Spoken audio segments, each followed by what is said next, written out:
Broncos country, what's going on? We're back. It's the horsepower hour post Super Bowl, and we're just turning the page, man. I think, guys, we got like a lot of stuff to cover.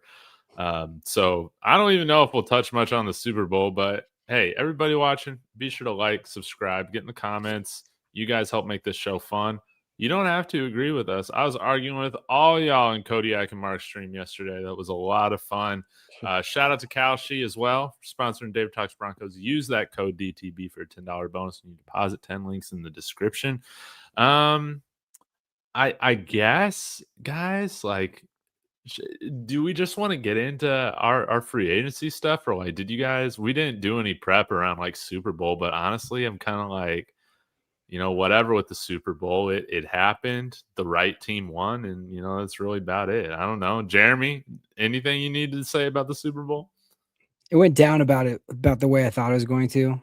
Like, it was going to be one of those things where the Pats fans specifically, they were so geeked up about everything last week, and they were like, "Oh, you guys have excuses." I'm like, "Hey, if you guys go in and beat Seattle, I'll give you all the credit."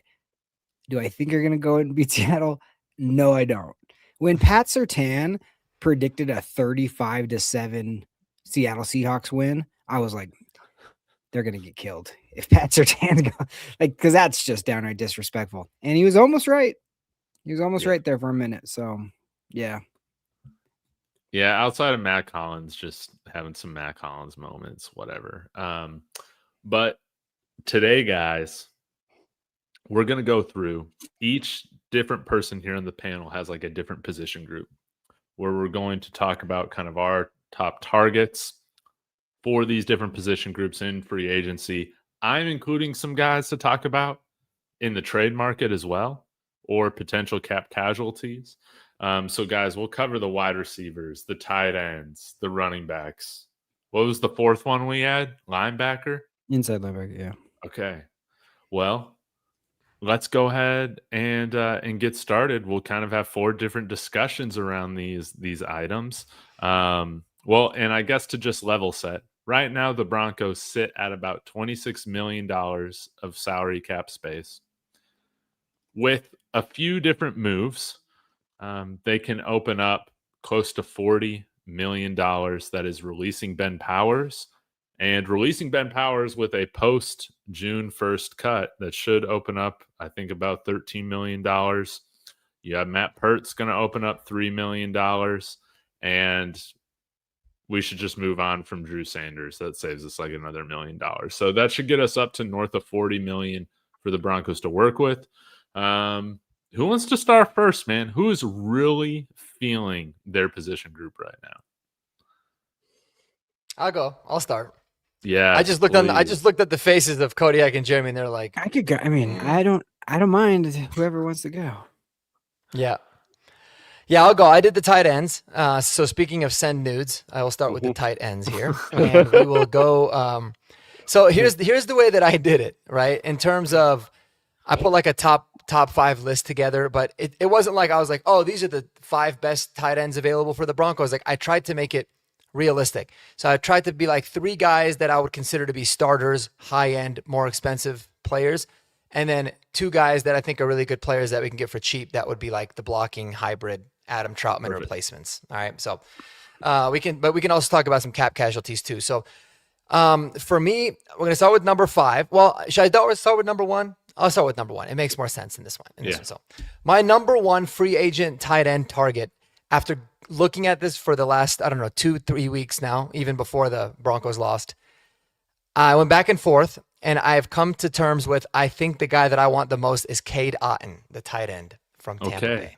Okay. And the reason that I chose Cade Otton is because I think he's the best mix of youth, but solid production as well. And I don't think he's going to cost as much as like Dallas Goedert would, maybe David Njoku, maybe even Isaiah Likely would, but he'd be, I think, a little bit less. But I like his age. I think he's a really good, like above average blocker at the position. He's been improving every year. Super steady. Like, he's got 40 plus catches, 400 plus yards every single season of his career. And he hasn't really been featured. I mean, I know Tampa throws it a lot, but they don't throw it a lot to the tight end. So I think he's really good. He can open up the middle of the field. Super underrated. So Cade Otton's my number one guy. Selfishly, I would really want Cade Otton just because my last name is Otton. I don't spell it that way, but like to hear Otton touchdown would be like fantastic. Well, yeah, that's awesome. And didn't we have that coach too? Was it Justin Outen? Was it Outen or Otten with him? Well, I pronounce my last name Otten, and so but I spell it with an A, and he spells it with an O. But that would still be cool. Yeah, that would be sweet. That'd be really cool if his name was Jeremy. That would be awesome. That would be something. I'd have to get a jersey at that point. Actually, speaking of, one of the guys on this list has the same first and last name as a former colleague of mine, and so that'd be really funny. But yeah, Cade Otton. Now, I think he's. Are you worried at all that he only had one touchdown on the year? Not really. Okay. Not really. It was funny because they actually talked about it. Like he wasn't targeted much at all in the red zone. And he finally broke through. But if you look at the other seasons, like he's gotten some decent tight end production. I think 4 or 5 and 2 in the previous season. Yeah. So he's like I said, he's not necessarily this touchdown machine. Oh, another thing is 62% of his catches resulted in a first down or a touchdown. So that's a very interesting stat. That's good. Yeah. And you'll see that's actually kind of common with a lot of these tight ends. Number 2 is going to be Isaiah Likely. I feel like they're very similar. Like he's a very similar player to Cade Otton. He's also only 25 years old. I think he's got the most upside of any of the tight ends in the draft, in the free agency market, because I feel like he's just got a little bit extra juice. Really good field stretcher. He's an adequate blocker. Like he's not as good of a blocker as Cade Otton. I think Cade Otton's more well-rounded, but I think Isaiah Likely's good enough. I think he's going to cost you more, but he'd be a really great option. And 64% of his catches resulted in a first down or a touchdown. Okay. So, he's going to be the guy that gives you a little bit more juice, but I just don't know how much he fits. But ironically, the Broncos passed on him to draft Greg Dulcich. Oh my God. Oh. Yeah. Oh my God. Yucky. So either they're going to have a chance, either like they're going to stuck in the way like that they don't like him, or they're going to have the chance to right their wrongs in this one. But yeah, so I got Isaiah Likely. And then the third guy that I have is mentioned in the chat, and I'm going to coin the new nickname. I actually texted this into Denver Sports 104.3 The Fan with Cecil and Dover. And a few weeks ago, I put this nickname out there. Maybe we'll make it a thing. But David Njoku, right? He's going to be the Joker. David Njoku is my third guy. And the only reason he's below the other two, even though I think he's probably the most talented and been the most productive over, his 8 years, is because he's a little bit older. And I think he's going to, I worry that he's maybe on a decline. I can't really say that. He's got a little bit of an injury history, but he's going to cost quite a bit too. He's probably going to be the most expensive of the three, and he's a little bit older, but physically gifted player. He's just been a good blocker, good receiver. And really in the 8 seasons he's played, 7 of them have been really productive. One of them was just injury related. So he's been really solid. Now I did, move him up my non-existent board with his announcement that he's just not even going to negotiate with the Cleveland Browns. Yeah. That's smart, man. Yeah. Like he's got smarts. That's what I'm talking about. Like you already made one mistake, signing an extension, right? To stay there. So, man, I would love to see Njoku out here. So this is your top 3. Do you think that, how much money should we be spending now, this $40 million on tight end? Well, I mean, you got to think about it. Obviously, the year 1 cap hit on the tight ends is going to be low, and I think, and I've kind of did some exercises where we can get well north of 50 million if we really wanted to. Yeah. I think that it's going to be a 12 to 15 million a year on average. I mean, I would say at minimum for any of these 3 guys. So I would say like Cade Otton, you're looking at probably like a 3-year deal for 40, 45 million. Similar for Likely. And then Njoku, I don't know if he wants a really long-term deal, or maybe he'd want like a 2-year deal, but it'd probably be in the 13 to 15 million average annual. So I think any one of those would be worth it at that price. And also, like, let's say you got Cade Otton or any one of those 3 really. You then have flexibility with with Ingram. Like, you don't have to cut Ingram. His contract's not crazy, but you could do a post-June 1st cut on him and save a whole bunch of money. You just have to pay a little bit more dead money next year, but it's like $7 million. So if you really wanted to free up more, I mean, you could. But at that point, it's kind of up to how we wanted to do it. I was looking at some of the next gen stats, like prepping for all this, like yards of separation and stuff like that. Man, Evan Ingram was one of the top tight ends in yards of separation this year. And it's like we just didn't even care. We didn't even care. What was it at? Was it on Player Profiler? No, this was on NFL Next Gen Stats. Oh, gotcha. Okay. Yeah. I'll pull it up here. But yeah, you know who was also at the top of their position group? Not like number one, but Mims? Close to it. Mims? Yes. He's always really high. I think a lot of that is hyperinflated because of the role, but I mean, we need to get him the ball more. Like, look at this. Oh, Evan Ingram was number one in yards of separation at the tight end position. Look at that. Yeah, it's actually insane. So it's crazy because on Player Profiler, his target separation is 2.42, but it puts him at number 2. And I think it would still be number 1 for tight ends. So, yeah, I mean, it's weird, dude. That's why for me, like, I'm not a proponent of like getting rid of Ingram. I mean, his contract is really not that expensive. If you have to pay more for, one more season, because it really is just one more year, then you do it. But at the end of the day, he could separate, but if he's not getting the ball or he's dropping or something, it doesn't necessarily work, But yes, BK makes a good point. Like, I would say he was improperly utilized, and that's kind of a concerning theme across the board because Kodiak said it with Marvin Mims too, man. Like, I mean, what is it going to take to unleash Marvin Mims at this point? A new wide receivers coach. I guess so. And also, I guess, what did it take to fully unleash Marvin Mims? Troy Franklin and Pat Bryant both going out against the Buffalo Bills. I mean, I guess, what's it going to take to unleash Evan Ingram? Troutman and Adkins and Kroll all going down? Yeah. I mean, or it's one of those where maybe we just need to get like actual tight ends that can block, so you don't have to ask Evan Ingram to block and he can just run routes. Because he was blocking a lot, And it's like, what the hell's going on? And I had it up earlier, like the amount of times that he was blocking was like not normal. He's the type of player that shouldn't be blocking that much. Like, I get why you want to have at least a threat of it, but it was like, I think 50% of the time he was blocking, and then the other 50% he was actually running a route, which is crazy. But I don't know.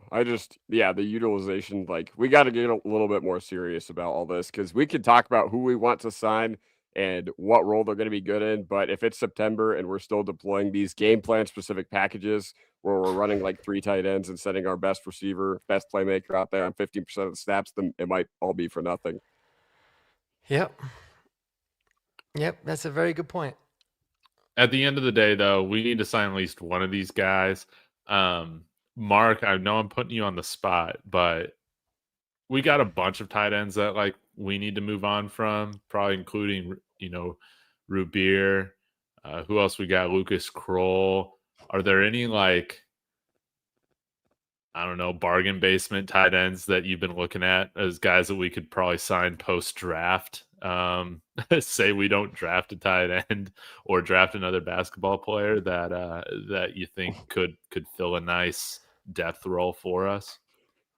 Yeah, no, it's a really good question. So I think we can get to the last 2 guys on my list because I think they fit that mold. I don't know if they fit the mold of post draft, but there's a lot. Like, I'm of the mindset of I genuinely think that we should sign minimum 2 tight ends in free agency and minimum draft at least 1. But like, I'm good with signing 2 in free agency and drafting 2. Because why the hell not? Because just like you said, you can make the argument that everybody, you can redo this entire positional group.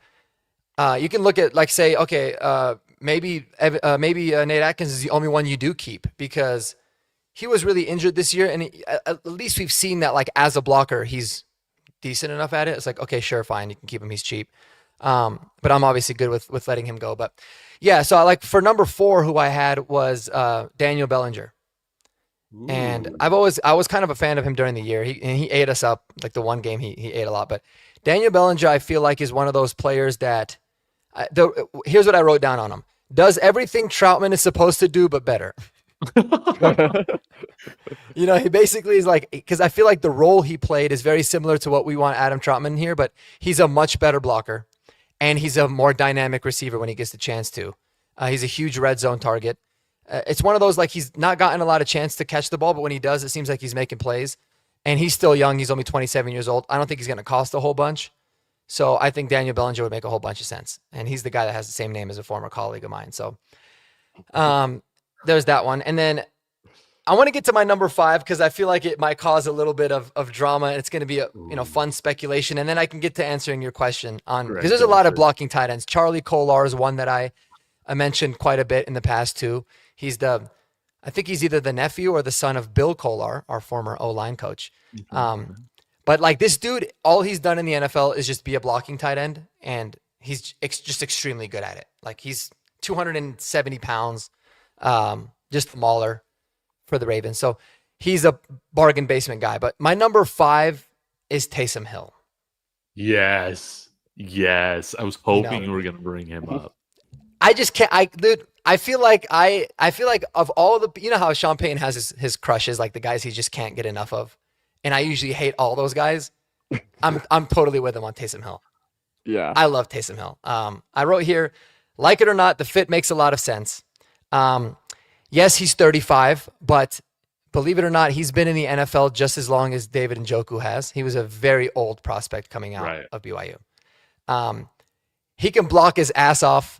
He can be our backup quarterback and maybe have a better chance to beat the Patriots with Taysom Hill as your backup than with Stiddy. Upside as a runner, upside as a receiver.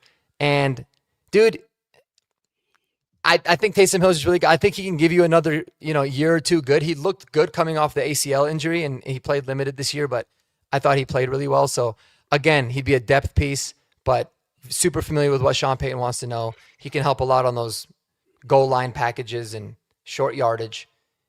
His skill set just makes a whole lot of sense. Breaking his ankle. How about that? Yeah, he definitely could do that.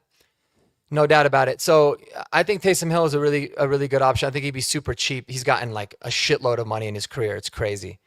And I don't know, man. Like, is Taysom Hill a Hall of Famer?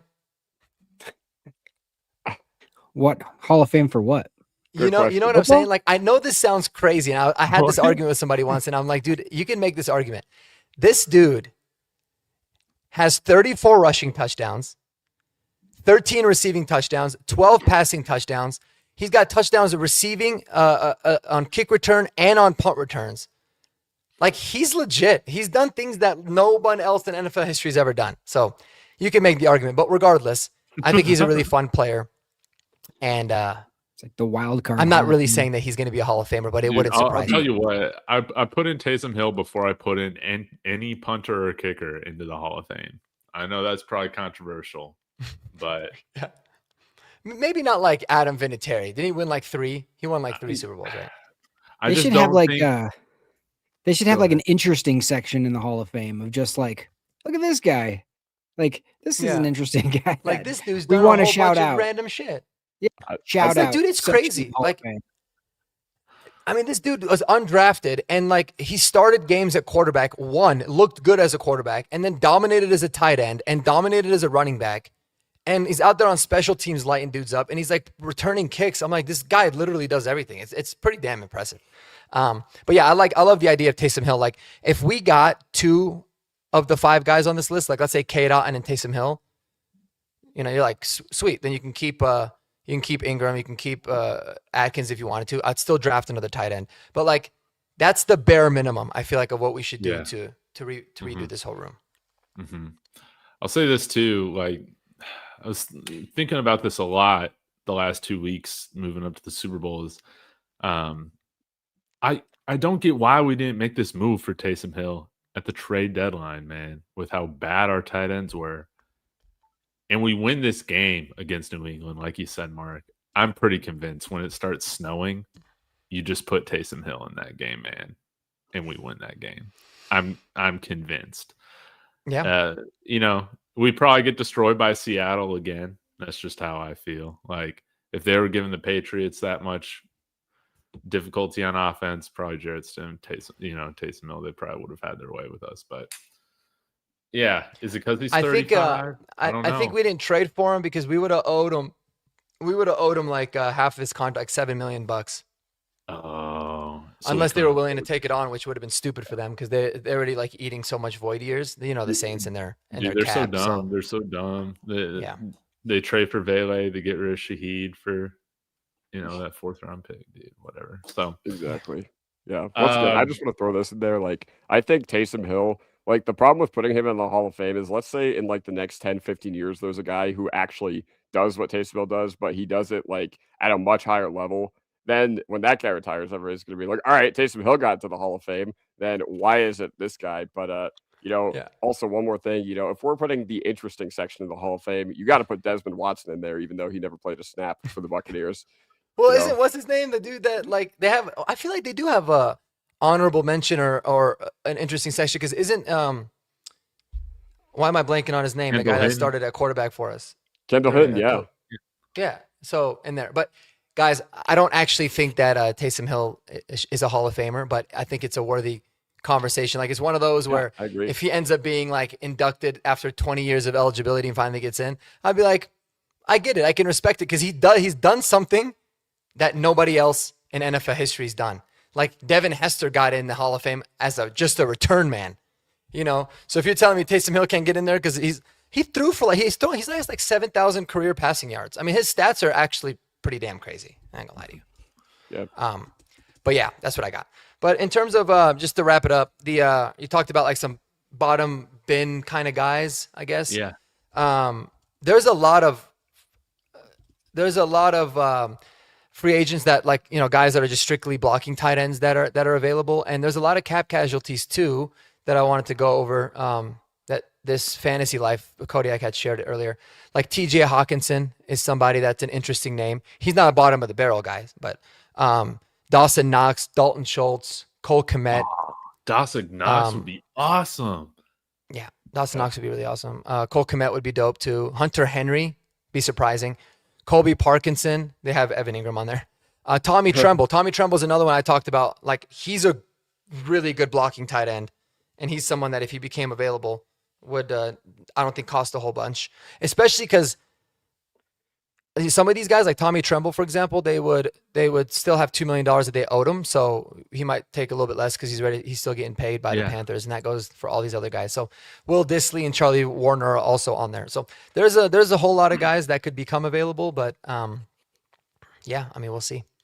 Parkinson, he had a really good year receiving this year, just out of nowhere too. I think for yak per reception, he led tight ends in the NFL with average yak, which I thought was interesting. So he had 8 touchdowns in his final 10, is what they were saying. Yeah, he's he really blew up. I don't think he gives you much from a blocking standpoint, but he can definitely and I don't know that he could, but he can definitely stretch the field, man, no doubt about it.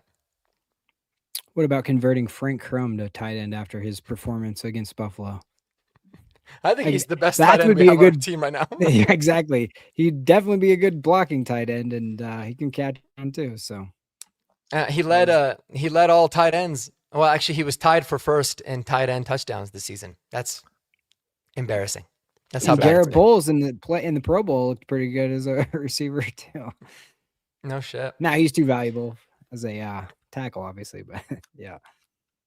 Yeah, but I want to say hi to everybody in the chat too. Jay Weaver reposted this. Go follow him on the Orange and Blue Network. I know that a lot of y'all are talking about wide receivers. We'll get to them later on. But yeah, let us know in the chat. What are some of the tight ends you want the Broncos to go after?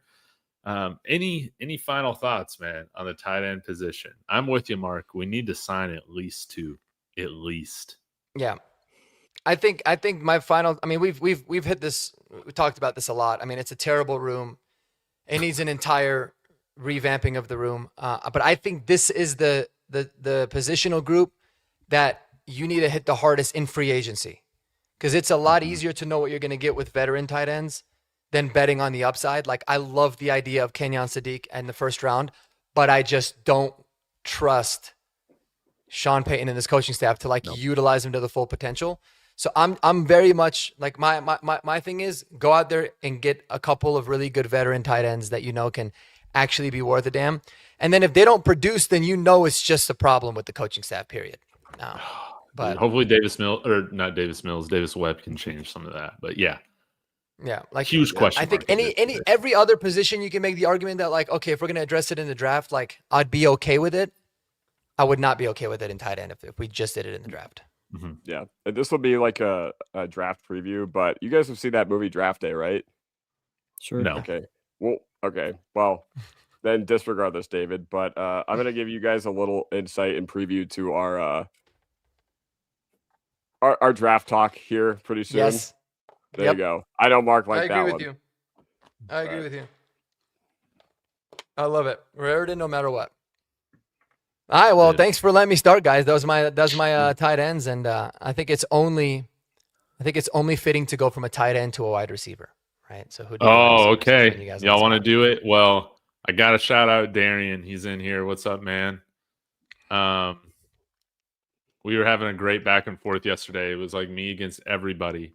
We're going to talk about Mike Evans, but he's not the top one. So let's talk about wide receivers. You guys are talking about the money that guys like Alec Pierce might get. Well, we got to break down the wide receivers into 3 different categories. 3. Number 1, guys you got to trade for. Okay. And that includes the guys that have been franchise tagged. Then number 2, guys that elevate the room. But are they number 1s? We'll find out. That's kind of like the second category, okay? And then the third one, it is high risk, high reward. That's really it.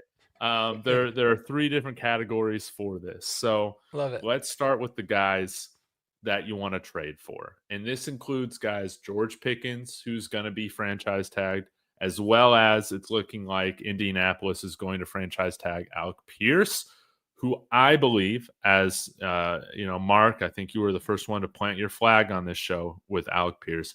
I think he can be a number 1 wide receiver here in Denver as well. I'm with you. So both of those guys are going to be getting, my guess is north of $25 million a year. George Pickens is right around, I think, $30 million or $28 million under the franchise tag. But you probably have to give up pick 30 and then plus for that. I got absolutely reamed on my Jade Barron reel yesterday, talking about how we might need to trade Riley Moss, right? Maybe he can help us get a wide receiver. Well, I don't know if you really want to trade Riley Moss, right? And so do you want to give up a first and a third for one of these guys that you also have to pay? Personally, I would still probably do it for a guy like George Pickens.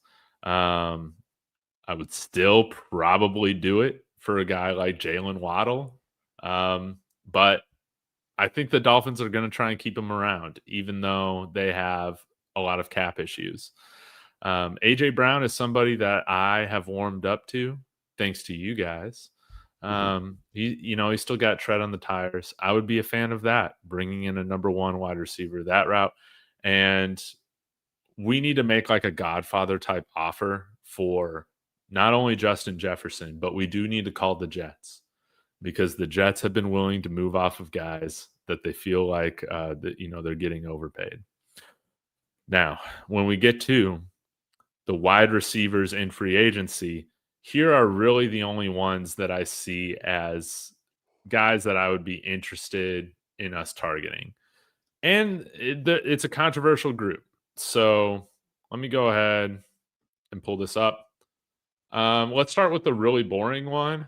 And this is because it is more so Sean Payton than it is me. You guys have said it all along. He could target a guy like Jawan Jennings. 6'3", 212 pounds. Going to be 29 years old at some point this season. Incredibly productive. He doesn't have like blazing speed or anything like that, but just very, very dependable. Let's see. I'm trying to get his touchdowns on here. 9 touchdowns, not only 700 yards. So really, I mean, Troy Franklin had 700 yards this year, but he could be that big slot. He's a bigger wide receiver. You know, Sean Payton loves all that. Kind of move him around. Good locker room guy. I mean, if we sign Jawan Jennings, I won't be pissed about it, but it's kind of like one of those, you're signing him and you don't really know, is he better than some of the guys that we got? That's honestly how I feel about him. Maybe that's a little controversial. But next is really the only other like true free agent. Well, there's 2 more true free agents that I'd be interested in bringing in. And this one would be much cheaper, probably for much less than what we're paying for Cortland Sutton. And that's Mike Evans. Now, Mike Evans, okay. He didn't have a lot of yak last year. Broke his collarbone, right? Okay. Guys, he still has a 6'5" frame, long arms. This guy still gets open. He still gets open. Average depth of target was, I believe, plus 14. It was 14.4 yards down the field. Now, again, he was injured this past year. All right, that's fine. You're going to be able to get him on a big discount. It allows you to draft a guy, say like Ted Hurst, and have him developing, waiting in the wings. If he ever goes down, Ted Hurst can elevate. Maybe Troy Franklin or Pat Bryant take that next step. God forbid Marvin Mims, right, is given more of an opportunity to become like a Jalen Waddle type receiver for this team. But Mike Evans, one of the best receivers of this generation, he can still snag the tough catches. And in the playoffs, guys, in the playoffs, it's not just these finesse players that win you games. It's guys that will go up and make a play, guys who will bring down those tough catches, guys who will make these touchdown catches with the game on the line. I mean, Mike Evans is that guy. So, again, yes, is he washed in some respect? Sure. Like, you're not paying him $30 million a year like George Pickens. You're not. But don't be calling this man freaking the ghost of DeAndre Hopkins. He's not the ghost of DeAndre Hopkins either. Okay. He can probably give you a little bit more than what Cooper Kupp gave the Seattle Seahawks this year. That's how I feel about it, and more. And I do believe that he's still the most talented wide receiver on this team day one, even at age 32 on this roster. So I'll pause here. Yeah, people act like Cortland Sutton's so much younger, right? It's like a year difference. People act like Cortland Sutton is so much younger, right? Yeah, more redundant. See, and I guess that's fair, Darian, because like having him on this team, it's not the most natural fit like for the offense, right? But Mike Evans, he can still play the slot. If Sean Payton and Davis Webb have trouble running an offense where the wide receivers are just better than they were last year, but they might be a little bit more redundant, you got an issue, man. That's how I feel about it. Find a way to make it work when these guys are better than what we've had. I'm sick of seeing Lil Jordan Humphrey. Man, in here when we have an injury. Okay. So you sign a guy like Mike Evans. You can still draft a guy in the first, 2 rounds, 3 rounds, and that's a solid 6. But Mike Evans, he's dependable. Sean Payton will trust him. And again, he's 6'5" with super long arms. He still gets open. So I'll pause here before I get to my last free agency target. And are you on the Mike Evans trade? Like, let's say, are you on the Mike Evans train? Let's say we try and make a trade for all these guys that I mentioned beforehand, which I would like us to do. I would much rather prefer A.J. Brown, Waddle, like all these guys over Mike Evans. But let's say we can't swing a trade and free agency hits and George Pickens and Alec Pierce aren't there. Yeah. And Mike Evans, he might be the best guy available. The problem I is, agree. I just want guys that are ascending. Okay, I want guys that are ascending, not dudes that are on like the back half tail of their career. Like at least with Pickens, even though the investment would have to be a little bit more substantial than a guy like Evans, and I do think Evans would be willing to take a discount, but I feel like he's just one of those guys where he can be a part of a short-term solution, but he wouldn't deter you from adding one more. And I think the Broncos just need one more. Okay. This would And be like a 1-year contract. That's how I okay. would see it. Yeah. Yeah. But even then, I think they just need one more. And I just don't know if Mike Evans is the avenue that we should go. Now, once again, I think one of the biggest benefits to him is he wouldn't cost as much as some of those other guys, and you wouldn't have to use a high pick on him. And I think wide receiver will be the toughest position to solve this upcoming offseason because you do have to get a little bit creative. I think there's a good chance that Boston and Concepcion are off the board at 30. You don't want to go into the draft relying on the fact that they'll just be there. So I don't know. That's interesting. Mark and Jeremy, what are your thoughts? I don't know who the player is that I want, but like I know the type of player that I want. And if there's somebody available that can be someone like Emmanuel Sanders was for our team, who just comes in, gives 100% effort, gives like catches everything and just goes full throttle, even if it's for a short term, like that's what these young receivers really need to look up to. It seems like Court, like, yeah, he'll make the most incredible catch and then he'll drop the easy ones and it just drives you up the wall. So it's somebody like that is just kind of like yes, Eddie McCaffrey back in the day, Emmanuel Sanders in that mid 2000s, 2015 range. Like those are the type of guys that this team feels like they need. Wonderfully said. Well, that's a great segue into this is what happens if you strike out on all those trades. You want to go with somebody who's ascending. This is not sexy, but can he give you a diet? Now, diet doesn't mean it's the same level, okay? But a diet Jalen Waddle Yes. type of role. Yes, David. I'm so happy. I'm so happy you put Wandale up. I was actually like, I'm going to save it. I'm going to bring it up at the end. Yeah, that was a perfect segue. Sorry, go ahead. Yeah, he can kind of be that Emmanuel Sanders type guy, man. Like, Wan'Dale Robinson's really good. He doesn't have that absolutely elite top speed that like Jalen Waddle has, but this guy is a much better developed route tree than what we've seen from Marvin Mims. And yeah, maybe you sign a guy. I think BK said, go get Waddle so Marvin can just be the gadget returner guy.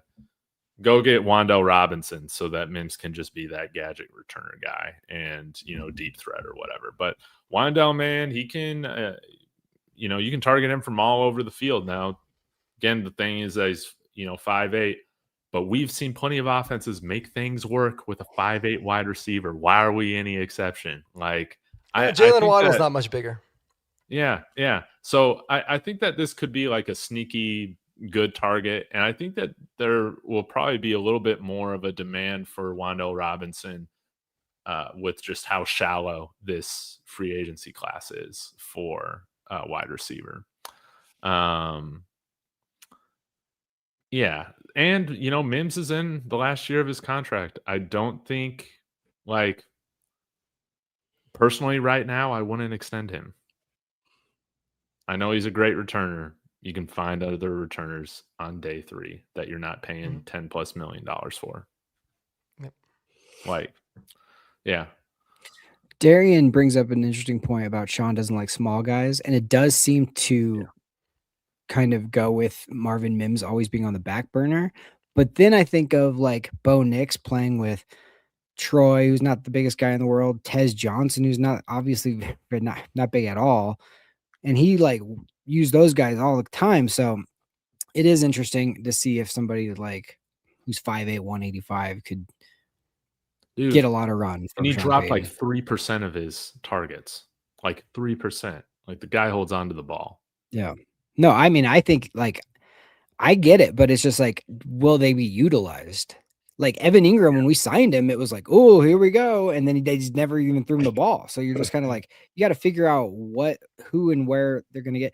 That's the biggest factor that we don't know is the Davis Webb factor of is targets going to change? Is like the way that people are used going to change? Or is it more of just like the same type of plays, same type of guys they want, but are they just going to like get the operation a little smoother, that kind of thing? So that's going to be what's interesting. Now, I don't want to take too much more time, but I do have 2 names on the massive risk, massive reward section. Of course, you guys see on my thumbnail, I got Brandon Ayuk. We'll get to him in just a moment. But this potentially could be like, I mean, this could win us a Super Bowl, man. And I don't like him. I think he's a terrible human being. But if he's recovered from from that knee injury, Tyreek Hill is going to be a cap casualty. Wow. Hey, you want somebody with speed that can get open. Again, all this depends on his injury recovery, but that means you'll be able to get him for very cheap. You can probably outbid the Chiefs for him because the Chiefs got serious cap issues. And I wonder if he would be interested in trolling the Chiefs and joining our side, for a year or 2. Personally, I hope this wouldn't happen because I just hate who Tyreek Hill is. But I think it's something that probably is going to be considered, my guess, by Sean Payton. At least they will do their due diligence behind the scenes to see if he is worth bringing in, just like all of our 49er players that you brought up with Brandon Ayuk. This man is going to be, a year and a half plus removed from his knee injury. He was almost a 1,500-yard wide receiver in 2024, right? Or 2023. And, I mean, he can be that number 1 option, but where's his head at? This man missed his recovery dates and wasn't meeting with team doctors, rehab, anything like that, and voided all these guarantees out of his deal. Insane self-sabotage. But guys like Tyreek Hill and Brandon Ayuk, they instantly add more juice to this offense than the other guys we mentioned that are normal UFAs, such as Mike Evans and probably Wan'Dale Robinson. By the way, with Tyreek Hill, I just saw a video online a couple days ago. If you want a good laugh, it was there was like 40 or something like female flag football players trying to just touch Tyreek Hill, and none of them could do it. Like he ran through. Like it was like Tecmo Bowl when like you have like a guy who's twice as fast as everybody. It was just funny to watch. Mm-hmm. Mm-hmm. Yeah, that so is crazy. And a highly motivated Tyreek Hill against like the Chiefs or something would be fun, but I'm with you on the most part of it. I know he's just like a terrible person. It's one thing being a diva. It's another thing like just being a terrible person. And we always crap on the Chiefs for like bringing in terrible people into their organizations, right? And then if we were to do the same thing, we can't do that anymore, right? But the man can catch the football. That's for sure. Yeah, after every draft, we can't just go to the podium and be like, it's not about just the players, but the people we're bringing into the building too, and then sign Tyreek Hill. And George Pickens. Get those two. Yeah. Right. So, all right. So rapid fire. Are you yes or no on Ayuk and yes or no on Hill? We'll start with Mark and then work our way to Kodiak. I would be a yes on Ayuk with a lot of questions that needed to be answered, right? Because if it comes out that like San Francisco just dropped the ball with him, then cool, we can look past it. Brandon Ayuk is phenomenal. I'd bring him here in a second. Tyreek Hill, a hell to the no. Okay, not a chance in hell.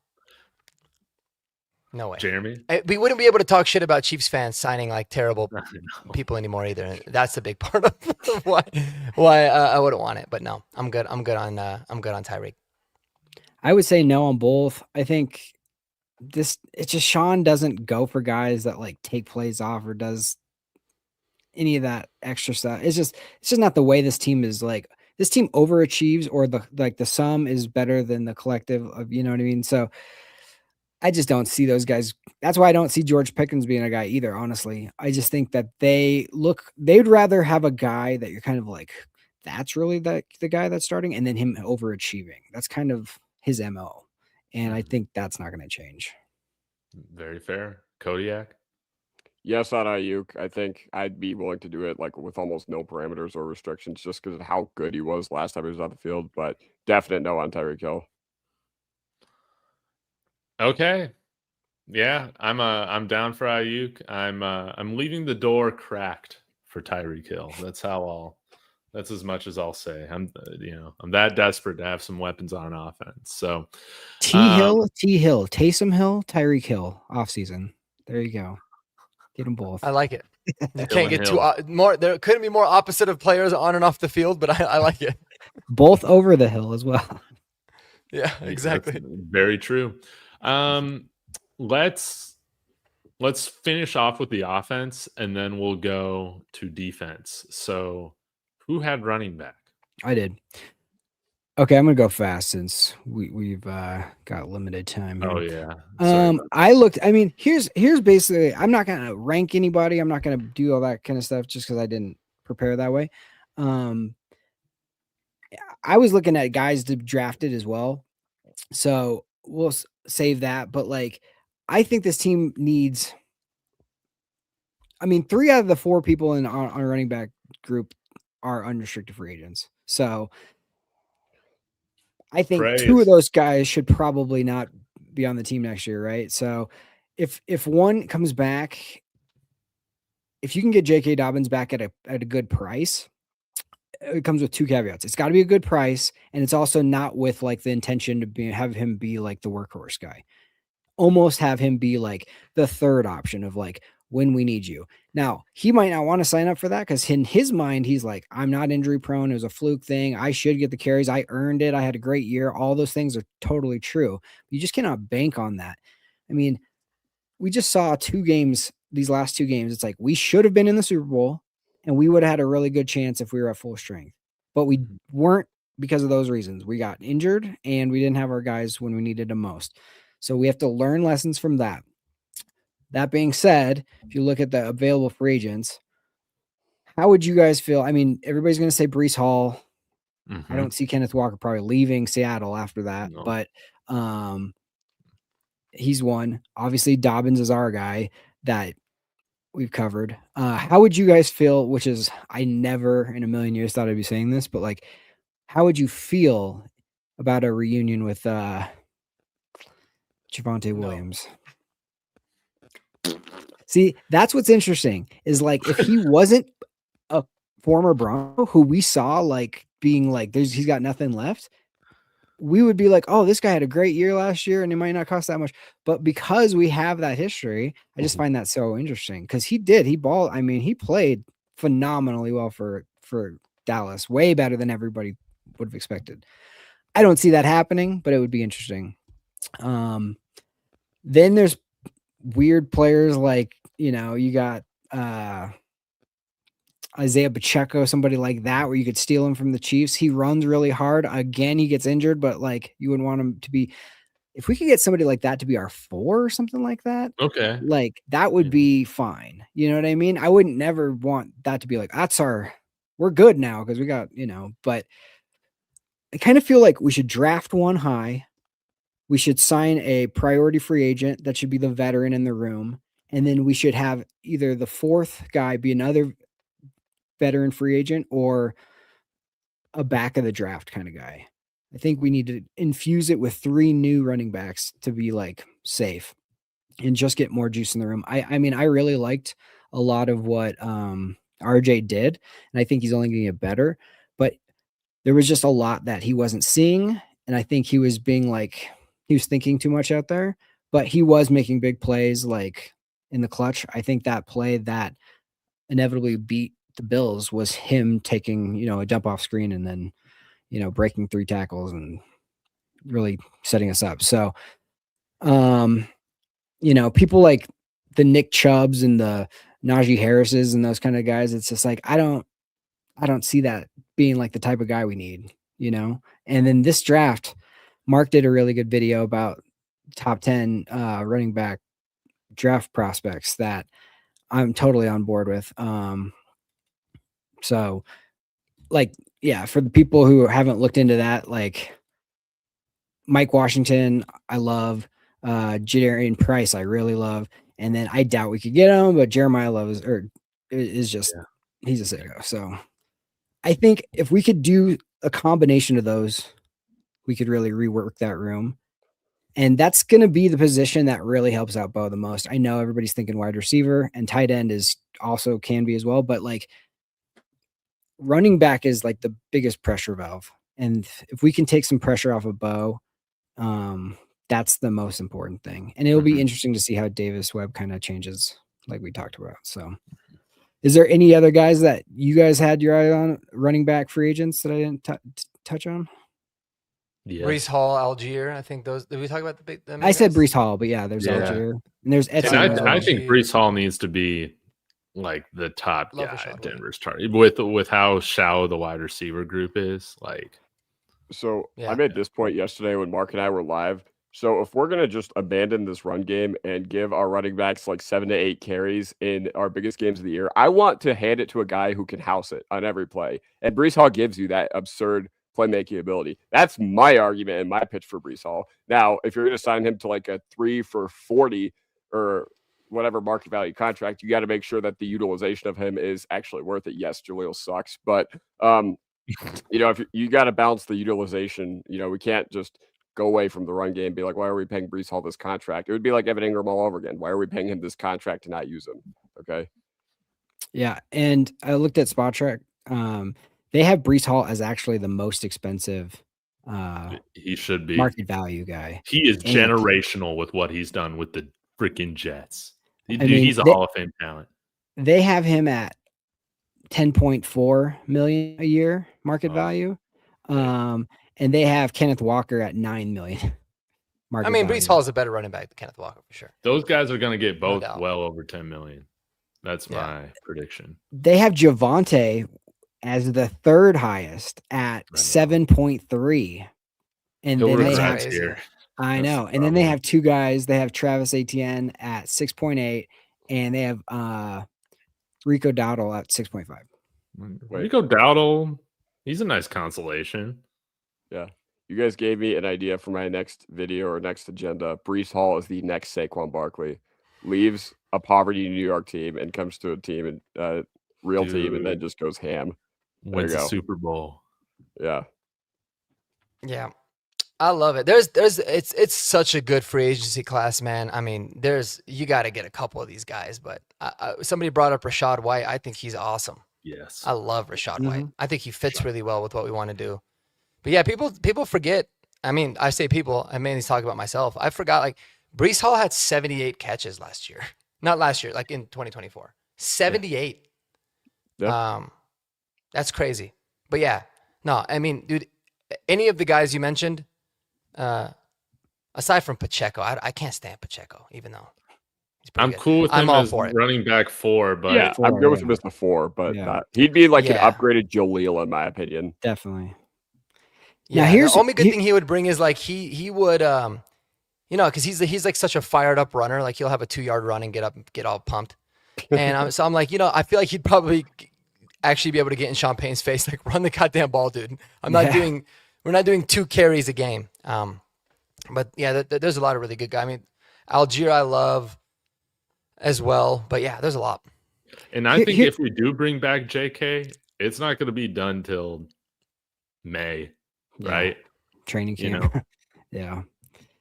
Here's the other thing that I don't want to see again. I don't want to see us on 4th and 1 in the playoffs trying to do something sneaky where we're rolling out and bootleg. Like, I want a running back for once in my life, like, to where we can just hand him the ball and he gets the freaking tough 1 yard. Like, why can't we're supposed to have this great offensive line. We're supposed to have all this stuff. Like, can we get 1 yard when we need 1 yard? Like, please. Taysom Hill, baby.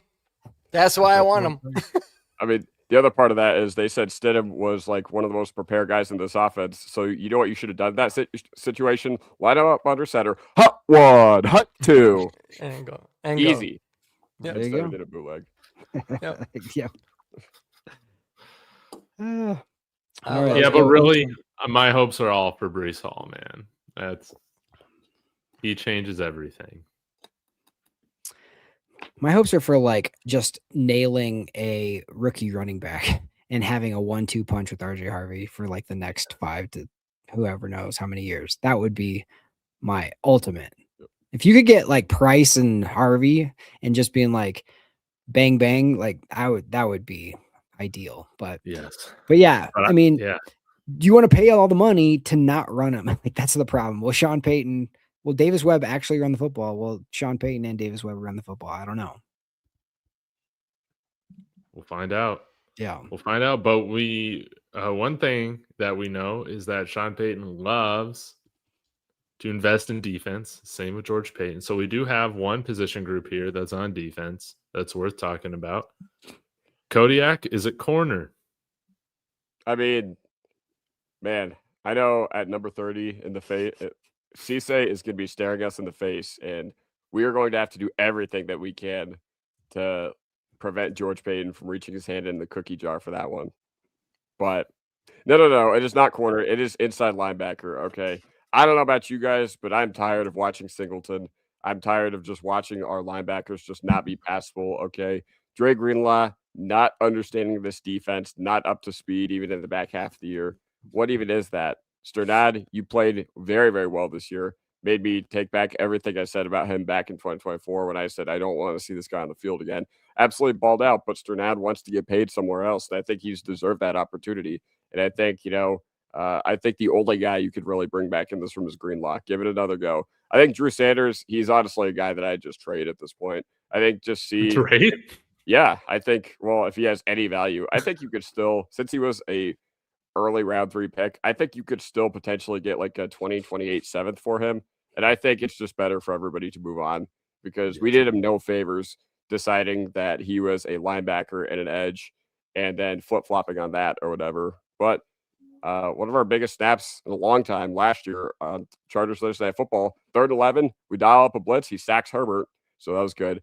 But David, if you do me a huge favor and share my screen share, I have a few off-ball linebackers that I do want to talk about for this team. So the first one I'm going to start with is Leo Chenal. Okay. The reason this guy's been on my radar for like a long time is because he jumped out the gym. All right. 10 relative athletic score back in 2022. And he was actually the guy I wanted us to take instead of Greg Dulcich. But when we took Greg Dulcich, I was like, whatever, vertical threat, field stretching tight end. But either way, with Chenal, he's kind of been relegated to mop-up duty over there in Kansas City because Bolton was their one.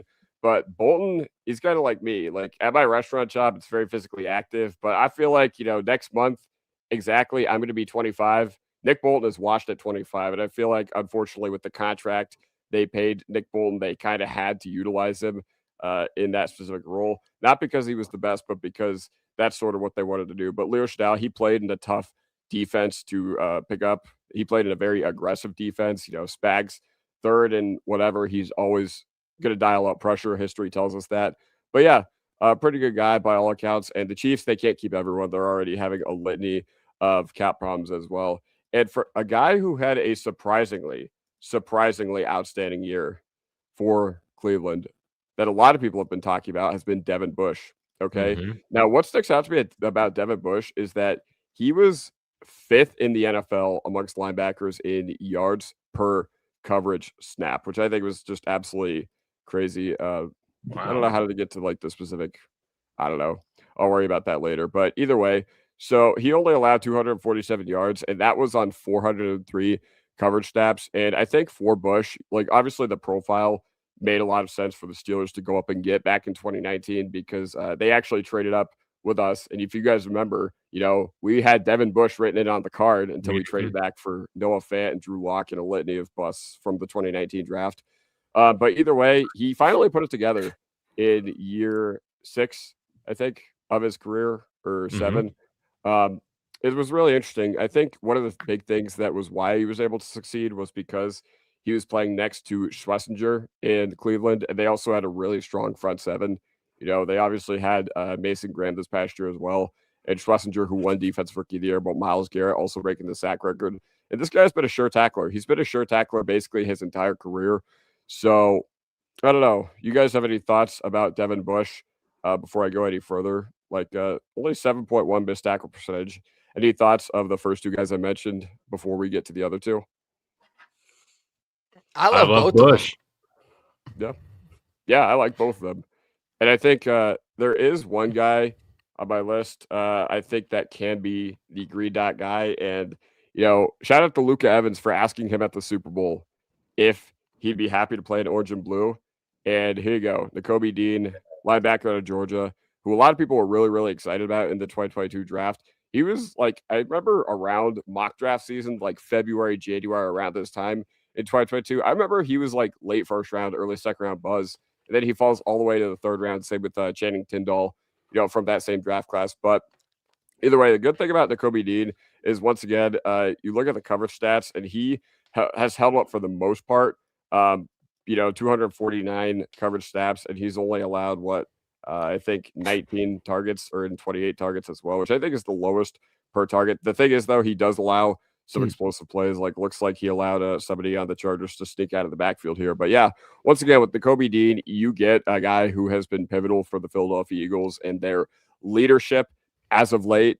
And I know that goes far with this coaching staff, maybe a little too far, I think a lot of us would argue. But, I'd be happy to see a guy like Nakobe Dean, 5'11", 231, another guy who can jump out the gym. Now, I'm going to bring up a guy that a lot of us, I think, have not really gotten a whole lot of insight into, and that's DeMarco Jackson out of Appalachian State. So he actually played for the Saints for the first 3 years of his career. And I think, how we know Sean Payton loves his former Saints, but TJ Edwards went down for the Chicago Bears this past year, and DeMarco Jackson, all he did was step in and just make plays.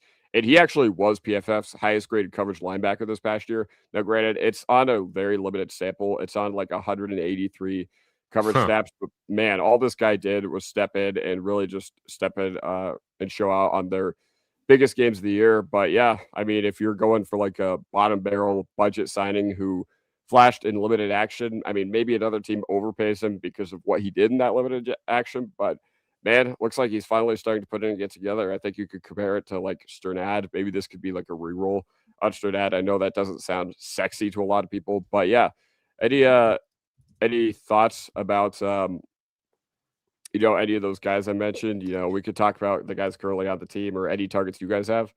I haven't followed Devin Bush's career necessarily, but seeing a Pittsburgh Steeler guy, them trading up for him and then quitting on him in the division, it was interesting. That gives me pause, because they don't typically, Steelers, they're typically guys that just hold on to their mainstay guys forever. So there was something there. I always look at trends like that. Why would you do that? You know what I mean? It can happen.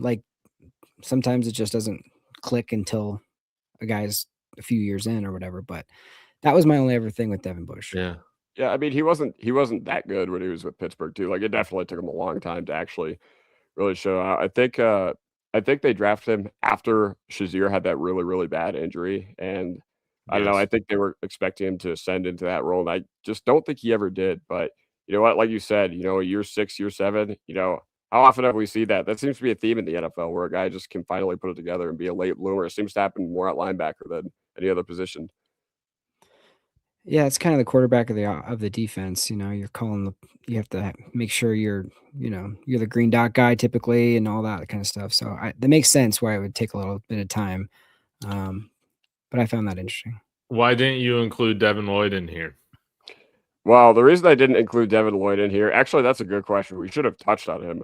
But man, we're not investing in offense or defense this offseason heavily. Okay. Now, obviously, we still need to get guys. We still need to fill out our roster. And I think we still need to make a trade or two for a defensive lineman, if I'm being completely honest, which I know a lot of the fan base would hear that and be like, yeah. But at the end of the day, man, this defense has so much invested into it as far as picks and cap space, the little draft capital that we did have over the past handful of years. but you already extended Allen, you already extended Benito, you already extended Surtain, so you're going to need to get younger and cheaper on defense. And Lloyd, as much as I would love the player, I would love his playmaking ability. It just doesn't. It would just be one second contract too many, I should say, on the defensive side of the ball. What about you guys? Yes, I agree with you 100%. Yeah. I think that's not only the smart way to go about it, but I think that's ultimately what they're going to end up doing. They're going to need to be a little bit more, a little bit smarter in terms of the defensive spend, as they should be. That's why, I mean, what was his name? DeMarco Jackson? DeMarco Jackson, yeah. That's a hell of a pull. I like that. Like, those kinds of guys make a lot of sense. And I think that's ultimately what it'll go down to. But man, finding a good off-ball linebacker is like next to impossible. I mean, just name all the best ones in the NFL. It's such a small list of guys that are that good. And I like CJ Allen. I like this draft a lot. Like, I think if you're going to address one of those positions, addressing it in the draft makes a lot of sense. Makes more sense to me than anything else, because I think you're either going to overpay for someone like Devin Lloyd could be really good, but was $20 million a year, and he better be out of this world good to be able to make it worth it. And then, so anybody else that you're going to be paying a lot, it's going to be difficult to find. But it's a really good off-ball linebacker draft, man. And I think like somebody like a DeMarco Jackson or Devin Bush might be a little bit expensive. Leo Chanel makes a lot of sense too. He's still kind of scarred from him for blocking that kick on us, but that's another player that I would love Chanel here. That would be awesome. And Greenlaw, I mean, you can move on from him after this year as well. So a signing doesn't prohibit you from drafting a guy high as well. Exactly. No. Yeah, no. And I don't think any of us want to move on from Greenlaw, but I don't think any of us would be surprised if they did. Okay. I think if you asked Sean Payton, about any of these linebackers, he'd be like, give me the best one with good communication skills, because apparently none of our other linebackers can speak English besides Alex Singleton. And he's a good communicator, and that's why he speaks Spanish, right? Well, Dre Greenlaw doesn't understand Spanish. Maybe he should just hang out with J.K. Dobbins, because J.K. and Bad Bunny. Yeah, for sure. No, man, it's a good point too, because like you had said, David. I memean, like, let's say we got Leo Chanel, right, and then we drafted C.J. Allen at 30. Cool, like that's great. And then if C.J. Allen is just balling out in camp, and they're like, man, I feel really good about him, you can make the decision on Dre Greenlaw even then. Like, it doesn't have to be like, oh, you have to trade him or release him, before a certain time. Or you could just go into the season and roll with it, because again, his contract is not really hindering you that much. Not at all from anything. It's cheap. What is it? $10 million this year on the cap, something like that. Yeah, maybe a little bit under. Like nothing. What was your guys' thoughts about the stuff that came out about Greenlaw not really knowing the defense very well this year? Pathetic, beyond pathetic. Like, it's just like, bro, come on. I know we got good weed, but San Francisco has good weed too, and he learned that defense. Yeah, that was surprising. Do you think that a second year and also being hopefully non-injured, like, he was dealing with injuries and he was dealing with a new system, which, maybe he just assumed it was going to be similar or whatever because they wanted him. Those two things can maybe have a breakout year the second time. Yeah, no, I think definitely with a healthy offseason and with, him actually having a chance to be on the field, during training camp and all that, I think a lot of that will go a long way. But still, I just don't understand how, a guy like that doesn't wrap his head around the defense. Didn't seem to be a problem with Hufanga. Hufanga was on the field every snap pretty much this year, except for, I think there was one drive he missed against the Jets. And that was like the only kind of fine drive the Jets had that game. Well, it was weird too, because it's not like I don't feel like Greenlaw looked really lost. So Me neither. It might have been difficult for him, but I mean, I think if he has a healthy offseason, he actually gets the reps. This guy didn't play a snap until October, and then he got suspended, and then he played for a few games, and then he got hurt. So like he didn't play a lot. I think year two would be really big for him, and he certainly didn't look lost at all. And so I don't overly worry about it. and maybe he was kind of, I wouldn't say BSing, but like over exaggerating a little bit too. You know what I mean? That's like what I'm as the way wondering. to kind of as an excuse, because there's no way it was that hard. Then why wasn't he on the field? Wow. Because Singleton communicates well, bro. What do you think Darian's question about Caden Ellis? Oh, sorry, I got away from the chat. Oh, no, we you're also good. had a super chat I need to get to. I think he said, Cody, I think Caden Ellis is the move. How do you feel Problem about is that? he's 30, and once again, we want guys that are ascending, okay? Ideally, but like we have so many, like that's kind of the one position group I feel like we would want like a solid veteran to kind of, I mean, that's where we had Singleton, and that's where we had, I would be okay with, I would trust like Caden Ellis more than I would trust a lot of those guys. So I would be fine with that. I mean, as long as, our young ascending guys are our secondary and our pass rushers, like in our defensive line, I can understand like the linebackers kind of being like the quarterbacks of the defense kind of guys, but no, that's a solid argument. And I mean, it's just one of those things that I just want to give. I'm just tired of being in this cycle. Okay. I've said the words I'm tired a lot when talking about the linebacker position. And, I hear you. It's been since B. Marsh and Trevathan since we've had like actual like difference makers at that position. Yep. Yeah. When were those guys even picked? I know Marshall was undrafted. Trevathan, was he a 6th rounder? Trevathan, I think he was the pick we got for Tebow. I think Trevathan was either the pick we got for Tebow. It was either him or Jackson. I thought he was like a 4th rounder. Trevathan was a 6th rounder in 2012. Or 6th rounder, yeah. I don't remember exactly how we got that pick. I think it was the Tebow pick, but don't quote me on that. Thank you, Tim Tebow. Yeah, right. Yeah, B. Marsh was Brandon Marshall was undrafted. Yeah, I mean, you can find those, and sometimes it just takes a few years for guys to click. I mean, Alex Singleton was just a special teamer until he was a starter. Zach Bond was a special teamer until he was a starter. You talked about Devin Bush. Maybe it just, eventually click with him. So it takes a while sometimes for inside linebackers to just ball out. It's rare that they come in and just like take the league by storm like Luke Kuechly did or Schwesinger did this year even. Usually these guys take a minute. Yeah, and what I think it's lost in the sauce about linebackers is it's relatively a devalued position in the NFL. Okay, it's kind of like the running back of defense where, you'd think that teams would want to invest into it, but they really don't. There's guys like Campbell that and Schlesinger that last until like 32, 33. Unless a guy is just an absolute unicorn, like Sonny Styles is probably going to break this mold this upcoming year. But I feel like 3rd round, every single year, we just get off-ball linebackers spammed by all these GMs. So, and, all those contracts last year, we saw a lot of 3 for 45s, but Spillane getting like a 3 for 30. Greenlaw got like 3 for 33 here. So, I don't know. It's just interesting to think about.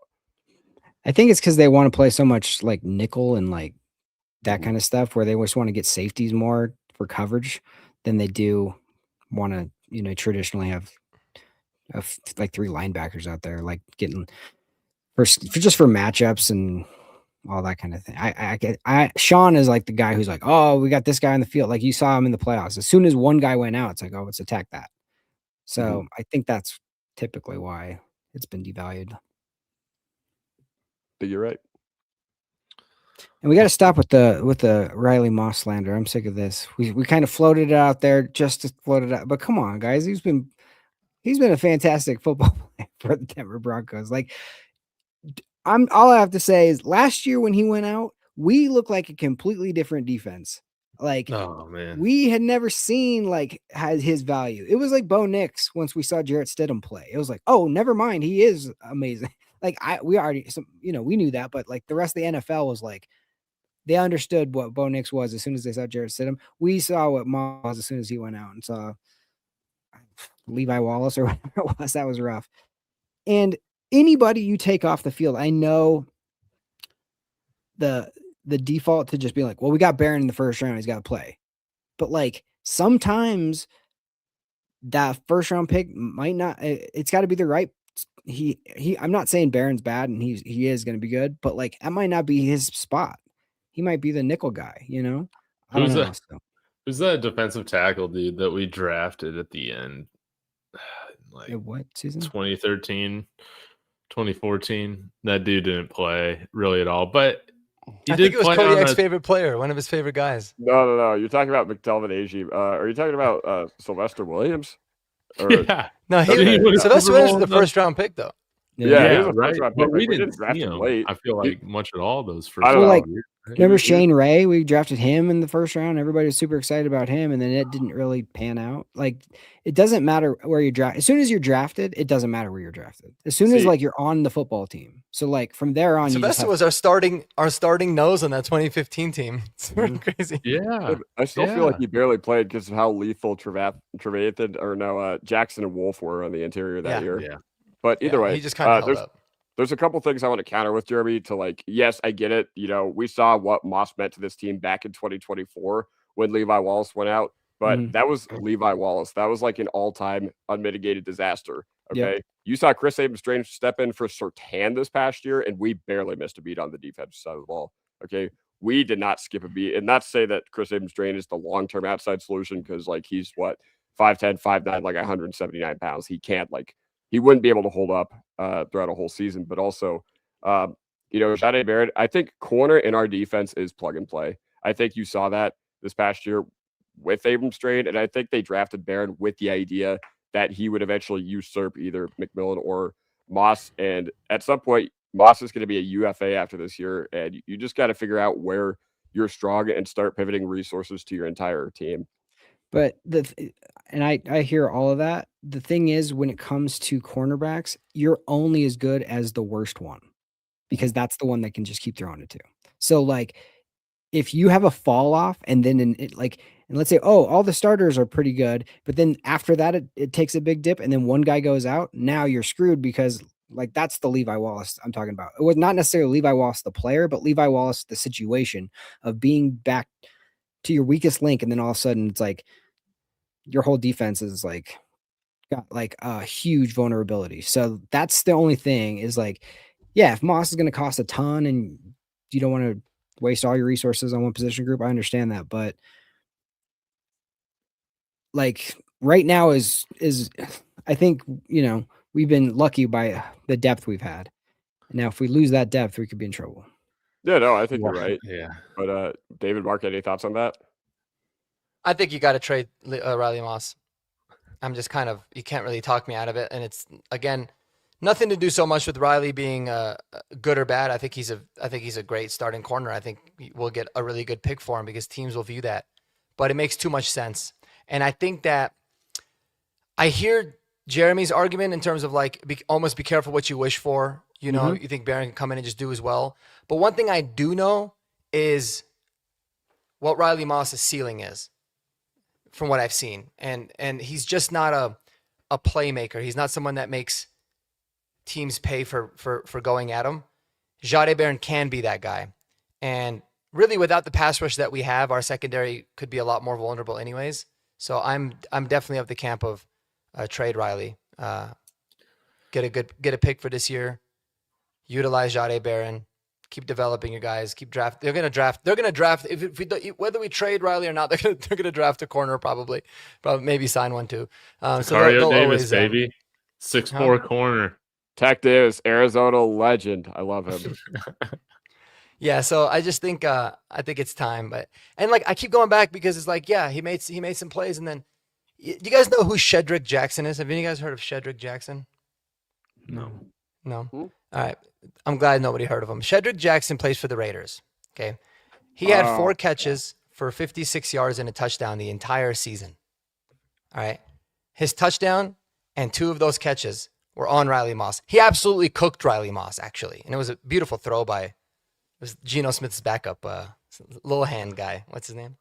Okay, I'll have to Kenny Pickett. I'll have to rewatch that, but I think I remember at that time. Yeah. I remember a lot of people shitting on Jones for not doing his assignment well. He looked. Riley Moss immediately looked like, "Where are you at, dude? Like you're supposed to be giving me help on that one."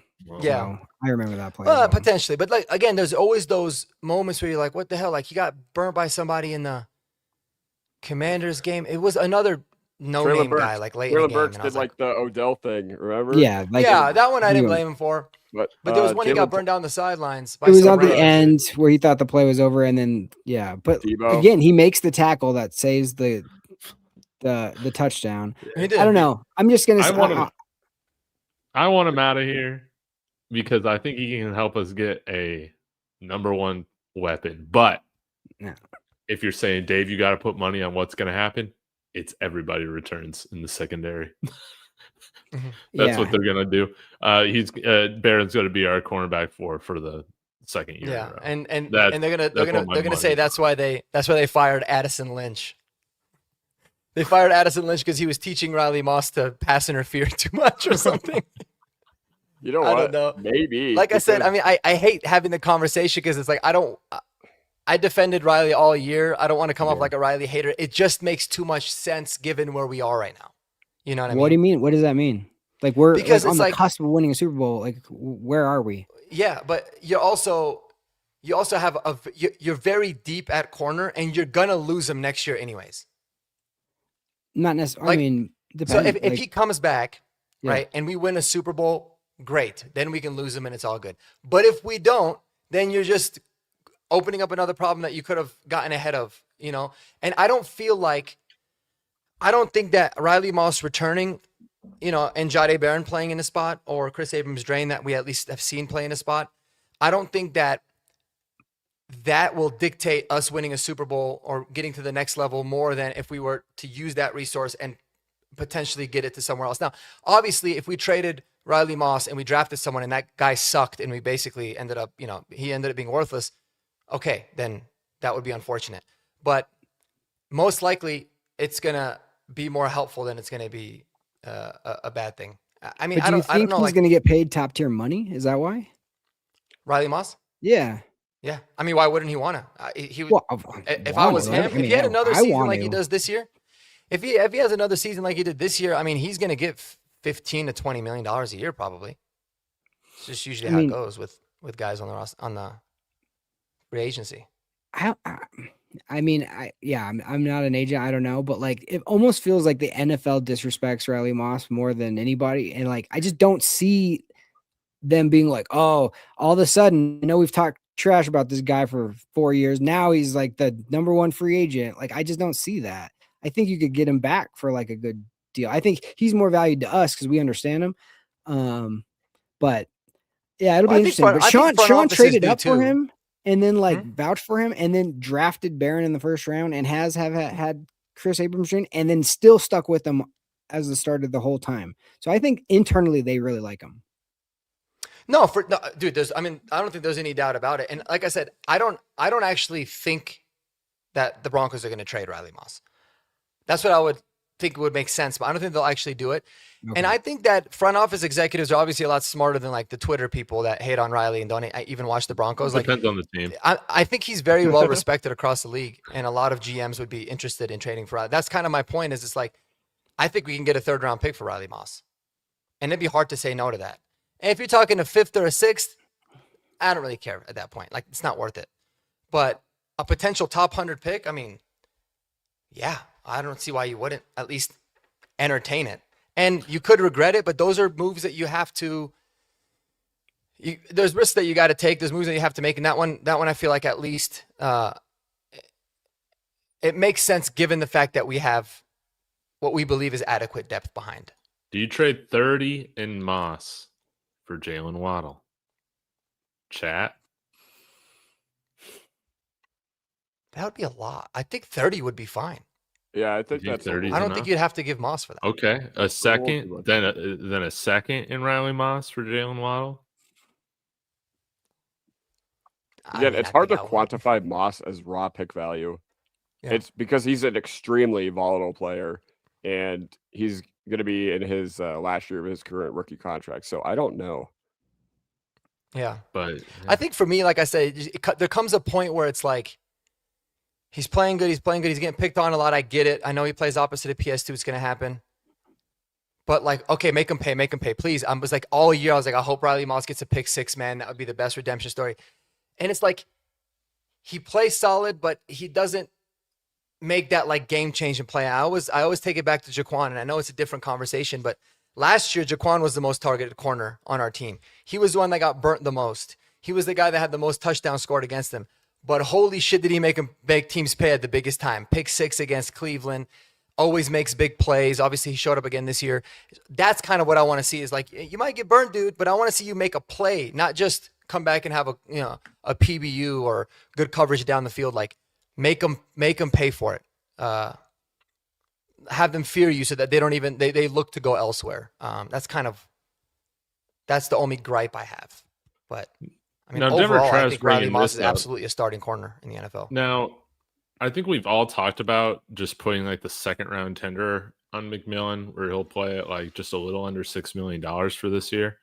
But this does bring up another question: is if they just want to transition Barron to play the slot this year, do you put like what are other tags we can put on him as a restricted free agent? Is there another one we can put on to get picks that are like less than a second round comp? Is there a third round tender we can put on him? You can do the one where it's like it's equivalent to what he was drafted at. So for him, it would be like a 7th rounder. I forgot what it's called. They might have taken that one out though. That ain't even worth it. They might have taken it out. And here's another thing. So like, if it was the same exact situation for Jaquan and Riley, like let's say both of them were unrestricted free agents, the reason that I wouldn't view it to be necessarily the same is because yes, Barron played a little bit of slot this year. He covered the tight end. But like in college, he was mainly an outside guy that played inside. The vision that Sean Payton said they had for him is an outside in corner. So outside first and playing more on the inside. And they played him on the inside because there was more like opportunities for him to get on the field that way because you could only really have 2 outside corners. But like my thing is let's say you let Jaquan McMillan walk. Like you don't have a bona fide, hey, we know you can stick Barron in the slot and he's going to be really, really good there. Yeah. You don't know if he's going to be really good on the outside either. But like, you got Chris Abrams-Drain still on the outside. You've seen him play. I thought he was going to be more of a slot guy, but he didn't play. So like Chris Abrams-Drain's kind of the domino to this, where it's like, now we don't have really, you can't say we have depth at corner, but we don't have not much depth at the nickelback position. And it's in this defense, it's a starter. I mean, Jaquan McMillan is a starter, and it's kind of a unique situation where you can fill it in there. So, but again, Jaquan McMillan just makes plays, man. That's all he ever does. He's an amazing blitzer. He finds the ball. He's had some of the craziest interceptions I've ever seen. I think it was against Carolina even last year. It was like he makes out of this world plays where he turns around. That's a guy that you just can't you can't let go. Plus, he's not going to cost you shit. Yeah, no. I remember that exact same play where he just turns around and the ball's just in his hand and he doesn't even see it. It's just there and he just catches it. Yeah, I remember that. Yeah, but I mean, dude is ridiculous. Like I love watching him play. And I think that, like I said, that'd be the only gripe because, man, if Riley did go out there and just make teams pay, like think about how it would have transformed that defense even more. And listen, same goes for Hufanga. Hufanga got to catch the ball, but Hufanga's doing other things that are big time too. You're making a great argument for George Payton to draft another corner high this year. It's probably going to happen, man. It's probably going to happen. I feel like every year they're just going to do it. They're going to draft a corner, a receiver, and something else every draft, a pass rusher. At least we don't have to draft a punter this year. We got the specialists down. So, yeah. Draft 2 basketball players this year. Guys, I got to wrap this up. I got to go to bed. But you guys have been fantastic. Kodiak, Jeremy, Mark, everybody in the chat. Y'all go subscribe to Denver Trav as well. Help this man get monetized. Come on now. Any final thoughts, guys? We'll be back all throughout the off season. Hopefully we can keep this as a regular thing. I know we'll talk a little bit about maybe adjusting the time, but just want to appreciate everybody for coming in here. You guys make this a lot of fun, and we'll be here to react, to fight, to argue, to celebrate, a new Super Bowl coming in 2026. So, guys, I'm out of here. You guys are out of here. Go subscribe to Mark, Kodiak, Jeremy. Links in the description. Go Broncos. Go Broncos, baby. Peace.